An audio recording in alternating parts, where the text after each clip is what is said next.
Kami mengucap syukur kepadamu, ya Tuhan ya Allah Bapa kami, karena di pagi hari yang indah ini Tuhan, Engkau boleh lagi perkenankan kami sebagai jemaat-Mu Gedung Yudea Paldua. Kami boleh ada di hari ini, menikmati kehidupan di hari ini. Kami ada dalam keadaan sehat kuat, yang kami imani itu semua adalah karena kasih-Mu dalam kehidupan kami. Terima kasih ya Tuhan. Dan di pagi hari ini kami boleh terhimpun bersama di rumah-Mu yang kudus ini. Kami hendak beribadah kepadamu. Diberkatilah ibadah ini Tuhan, agar berkenan di hadapan-Mu. Dan biarlah ibadah di saat ini boleh jadi hanya di dalam nama Tuhan Allah, Bapa, Anak, dan Roh Kudus. Amin. Marilah kita berdoa untuk pembacaan dan pemberitaan firman Tuhan. Kita berdoa. Bapa yang kekal, Bapa yang kami sembah di dalam nama anak Tuhan Yesus Kristus, kembali lagi kami anak-anak-Mu menghadap kekudusan hadirat-Mu Tuhan, mengucap syukur untuk segala berkat yang terus kami rasakan dan alami sampai dengan saat ini.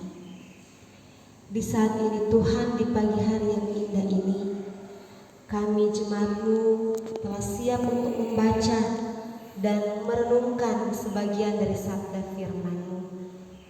Kami mohon Tuhan, kuasai hati dan pikiran kami. Berikan kami hikmat pengertian yang hanya daripada Engkau saja, agar firman-Mu yang hendak kami baca dan renungkan bersama sebentar itu boleh tertanam dalam hati dan pikiran kami, serta boleh kami lakukan dalam kehidupan kami sehari-hari. Terima kasih ya Tuhan, terpujilah nama-Mu. Ini yang menjadi doa kami. Kami bawa hanya di dalam nama anak Tuhan Yesus Kristus, firman yang hidup dan kekal. Amin. Bagi berkat Tuhan, bacaan Alkitab kita di subuh pagi hari ini terdapat di dalam kitab 1 Tesalonika 1 ayat 1 sampai 10. Sekali lagi pembacaan kita terdapat dalam 1 Tesalonika pasal 1 ayat 1 sampai 10. Beginilah bunyi firman Tuhan. Dari Paulus, Silwanus, dan Timotius kepada jemaat orang-orang Tesalonika yang di dalam Allah Bapa dan di dalam Tuhan Yesus Kristus, kasih karunia dan damai sejahtera menyertai kamu. Kami selalu mengucap syukur kepada Allah karena kamu semua dan menyebut kamu dalam doa kami. Sebab kami selalu mengingat pekerjaan imanmu, usaha kasihmu, dan ketekunan pengharapanmu kepada Tuhan kita Yesus Kristus di hadapan Allah dan Bapa kita. Dan kami tahu, hai saudara-saudara yang dikasihi Allah, bahwa Ia telah memilih kamu, sebab Injil yang kami beritakan bukan disampaikan kepada kamu dengan kata-kata saja, tetapi juga dengan kekuatan oleh Roh Kudus dan dengan suatu kepastian yang kokoh. Memang kamu tahu bagaimana kami bekerja di antara kamu oleh karena kamu, dan kamu telah menjadi penurut kami dan penurut Tuhan.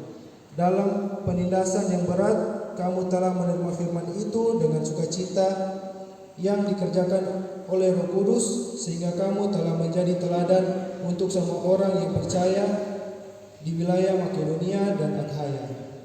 Karena dari antara kamu firman Tuhan bergema bukan hanya di Makedonia dan Akhaya saja, tetapi di semua tempat telah tersiar kabar tentang imanmu kepada Allah, sehingga kami tidak usah mengatakan apa-apa tentang hal itu. Sebab mereka sendiri bercerita tentang kami, bagaimana kamu sambut, dan bagaimana kamu berbalik dari berhala-berhala kepada Allah untuk melayani Allah yang hidup dan yang benar, dan untuk menantikan kedatangan anaknya dari surga, yang telah dibangkitkannya dari antara orang mati, yaitu Yesus, yang menyelamatkan kita dari murka yang akan datang. Demikianlah firman Tuhan, terpujilah Tuhan. Selamat pagi dan shalom. Damai di hati. Sebagai orang yang percaya kepada Tuhan Yesus Kristus, tentulah kita harus mengucap syukur untuk setiap berkat yang terus diberikan Tuhan dalam kehidupan kita. Apakah itu berkat kesehatan, berkat kekuatan, umur panjang, Tuhan masih boleh anugerahkan, orang masih boleh nikmati, alami sampai dengan saat ini.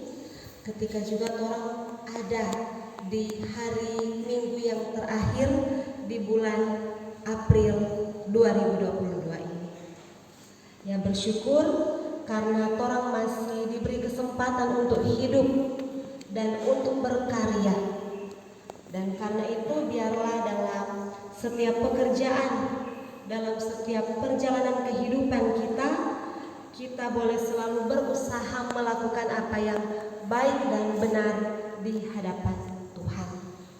Saudara-saudaraku yang dikasihi dan diberkati Tuhan, dan dalam kesempatan di saat ini izinkanlah saya untuk secara khusus tentu mengucapkan banyak-banyak terima kasih kepada Badan Pekerja Majelis Jemaat Gemim Yudea Pal II, dalam hal ini Ketua Badan Pekerja Ibu Pendeta Jacqueline Soanwaro Sumilat, juga pelayan khusus yang ada, tapi juga seluruh anggota jemaat Gemim Yudea Pal II yang telah berkenan menopang pelayanan saya sebagai vikaris dengan memberikan, kalau orang bilang, cenderamata atau hadiah, sebuah toga pendeta untuk nanti digunakan tentu ya umur panjang, sehat-sehat, Tuhan berkenan ketika sudah diteguhkan sebagai pendeta.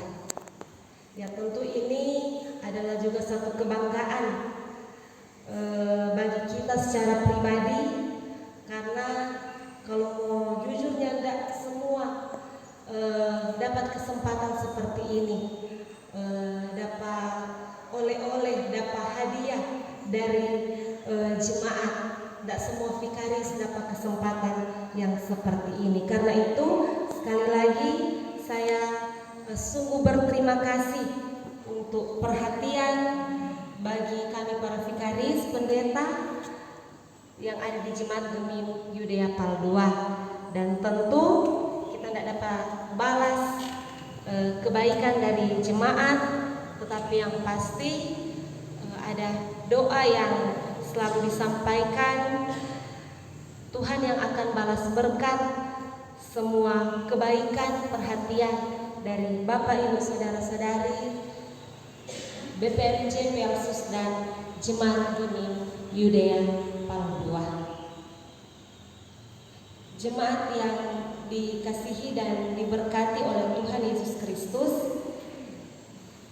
dan untuk tema renungan di saat ini yang juga menjadi tema renungan di sepanjang minggu yang berjalan ini ialah berita Injil adalah sebuah kepastian yang kokoh. Nah, tentunya sebagai manusia, orang dalam perjalanan kehidupan pasti sangat membutuhkan kepastian. Orang hidup sangat memerlukan, sangat membutuhkan sebuah kepastian. Sebab kalau tidak ada kepastian, pasti akan ada keraguan-raguan, dan keraguan-raguan itu dapat menghilangkan pengharapan. Nah, orang sebagai orang Kristen jangan pernah sampai hilang pengharapan. Karena itu orang harus selalu berusaha untuk mendapatkan kepastian. Dalam bacaan kita di saat ini, Rasul Paulus ketika ia menasihati jemaat yang ada di Tesalonika, ia menyatakan bahwa berita Injil tentang Yesus Kristus diberitakan dalam kekuatan kuasa Roh Kudus, dan itu memberikan mereka sebuah kepastian yang kokoh tentang keselamatan di dalam Yesus Kristus. Menjadi bahwa berita Injil itulah sebuah kepastian hidup yang kokoh.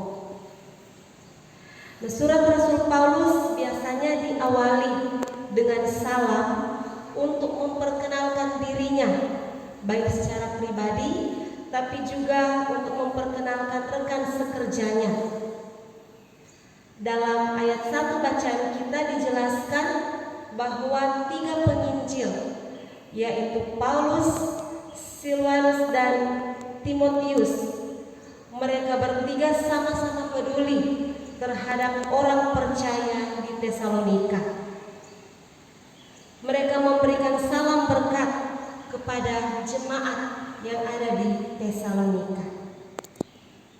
Nah, selanjutnya dalam bacaan kita, Rasul Paulus, Silwanus, dan Timotius, mereka bersyukur kepada Allah dan selalu menyebut nama jemaat di Tesalonika dalam doa-doa mereka. Nah, mengapa Rasul Paulus, Silwanus, dan Timotius berbuat demikian? Itu karena jemaat di Tesalonika, mereka telah menjadi jemaat yang sehat dan bertumbuh. Sehat dan bertumbuh dalam arti iman jemaat Tesalonika yang bukan hanya berakar, tapi juga bertumbuh dan berbuah. Iman jemaat yang ada di Tesalonika bertumbuh lewat berita Injil yang disampaikan oleh Paulus dan rekan-rekan sepelayanannya. Terlebih lagi, iman jemaat yang ada di Tesalonika bukan hanya sampai di berakar dan bertumbuh, tetapi juga menghasilkan buah. Menghasilkan buah yakni perbuatan-perbuatan baik. Kasih mereka boleh terwujud secara nyata, dan mereka boleh terus bertekun dalam pengharapan akan kedatangan Kristus yang kedua kali. Jadi dorang jemaat Tesalonika ketika menerima Injil bukan hanya sampai didengar, tetapi mereka melakukan Injil itu dalam kehidupan mereka sehari-hari. Nah, saudara-saudaraku jemaat yang dikasihi dan diberkati Tuhan, hal ini menunjukkan bahwa jemaat yang ada di Tesalonika sungguh-sungguh adalah umat pilihan Tuhan, dan Tuhan mengasihi mereka sebagaimana dalam ayatnya yang keempat. Jemaat di Tesalonika menjadi umat pilihan Tuhan karena mereka mau menerima berita Injil yang disampaikan oleh para rasul, yang diyakini oleh Rasul Paulus. Berita Injil itu bukan hanya kata-kata semata, atau bukan karena kefasihan lidah, bukan karena kecakapan, bukan karena kemampuan, tetapi karena kuasa Roh Kudus dan dengan suatu kepastian yang kokoh. Sehingga jemaat di Tesalonika dorang mau menerima berita Injil, dan bahkan dikatakan telah menjadi penurut para rasul, terlebih menjadi penurut Tuhan. Nah, jadi sungguh sangat luar biasa respons jemaat yang ada di Tesalonika. Dorang mau terima Injil dengan penuh sukacita, meskipun dorang juga ada dalam situasi yang boleh dikatakan tidak mengenakan. Dorang ada dalam penindasan yang berat. Kalau orang baca dalam kitab Kisah Para Rasul 17 ayat yang pertama hingga ayat yang ke-9. Nah, berita Injil yang diterima oleh jemaat yang ada di Tesalonika ini bukan hanya mengubah dorang hidup dari yang sebelumnya dorang adalah penyembah-penyembah berhala, tetapi ketika mereka menerima Injil, mereka menjadi pelayan Allah yang hidup dan benar. Tetapi juga dengan berita Injil ini, jemaat yang ada di Tesalonika, mereka menjadi jemaat yang taat, yang bertumbuh dan berbuah, penuh kasih dan pengharapan akan kedatangan Kristus kembali. Nah, dan hal-hal ini jugalah yang kemudian menjadi teladan dan menjadi kesaksian bagi jemaat-jemaat lain di sekitar mereka, yaitu orang-orang di Makedonia dan Akaya. Sehingga di mana-mana orang-orang membicarakan tentang iman dan perbuatan jemaat Tesalonika. Jemaat yang dikasihi dan diberkati oleh Tuhan Yesus Kristus. Melalui bacaan kita di saat ini, Tuhan juga diajak agar orang mau hidup sebagaimana jemaat di Tesalonika.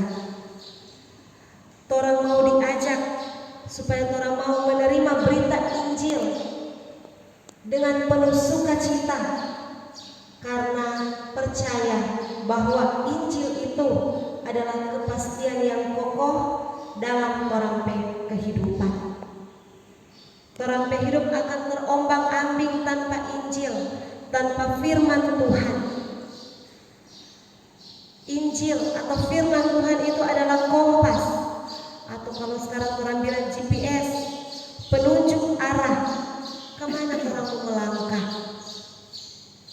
Kalau orang mau berjalan atau mau pergi di satu tempat yang orang belum tahu DP lokasi, kalau orang cuma mau modal spekol, ya tidak pakai penunjuk arah, tentu orang akan tersesat. Nah, sama juga dengan orang kehidupan. Orangnya tidak tahu apa yang akan terjadi 1 detik 1 menit ke depannya. Orang tidak tahu apa yang akan terjadi.